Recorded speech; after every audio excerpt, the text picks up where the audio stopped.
On day 3, we started in the pool early. I had a group of improvers which we planned to work on a breaststroke with. I was slightly nervous, but not as much as you might imagine. I was already starting to get more comfortable with the idea of teaching. I learned to really enjoy the time in the swimming pool with kids and realized that I am in the right place and in the right moment of my life. And to be fair, the swimming pool portion of the course ended up being my favorite time overall. For this group, as a warm-up, I came up with an interesting game-based activity, which I called water baseball. It was something that I haven't seen anybody else do, and even my tutor was in doubt whether this would work. Basically, this was a game I learned during my time on a football training pitch. And how it works is that you take each player and place them in around somewhat of a circle in different spots, call them bases, and you start the game with one player holding a ball. The purpose of the game is to pass the ball to another player at another base and follow the ball by swimming up to that base. Once that person catches the ball, they throw it to another base and they go away whilst the first person stays. And as the kids got hang of it, they started playing and throwing and swimming much faster and started going in sometimes a circle, but sometimes other directions. If you do it well, it's quite fun and challenging and speedy game. And because the differences varied, I also made sure the stronger kids would be having to swim further distances and the smaller and less strong kids would be closer to me. I was within the circle, so always able to catch if somebody needed support, but they seemed to all enjoy it and it really worked. The crazy part was that I took some risk by trying this game with the kids without really knowing if it's going to work out. And in the end, my tutor was pretty impressed and I saw everybody else in the swimming pool was nodding their head in admiration that we managed to pull this off. For the main theme, we were developing the breaststroke kick using a kickboard on the back and on the front of the body. For the contrasting activity, we did superhero jumps, which is a lot of fun for the kids.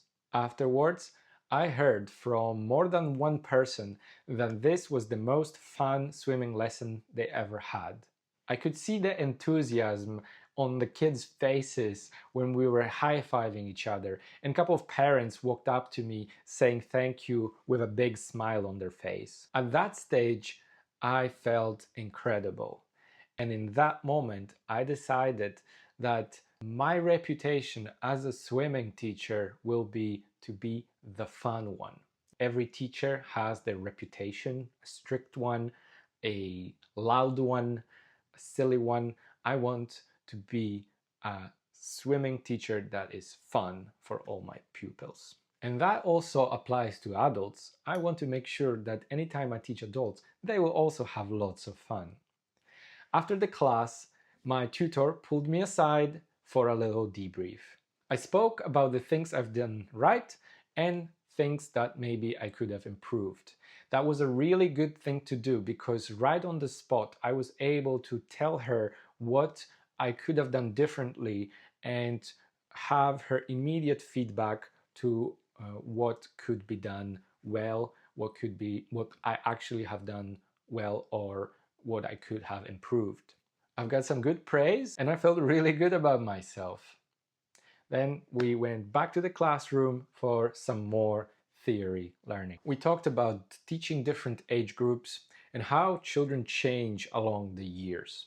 We talked about changing lessons according to seasons of the year and during themed classes. We talked about health and safety and hazards in the swimming pool, something to expect, like in an emergency so we can operate with confidence. We learned about the different temperatures you can teach swimming in and what water temperature you should not be swimming in at all. We also learned about the barriers of communication, the relationship of teachers with parents, the importance of giving valuable feedback both to the learner but also to the parent. We finished that day much earlier than expected, but we still had a lot of homework to do for the week. For those who had the printed portfolios, they would have to fill them in right then and there, because when they hand them to the tutor, they won't see the mistakes they made until the next week when they would be able to fix them. Instead, for those who had a digital portfolio, they had an opportunity to send the document back and forth between themselves and the tutor so they could fix and revise all their mistakes along the week. By the time the next weekend arrived, they would have their portfolio pretty much finished. I chose the digital one because I wanted to have extra time for learning and getting my answers right throughout the week, and because I have a regular job that I wanted to attend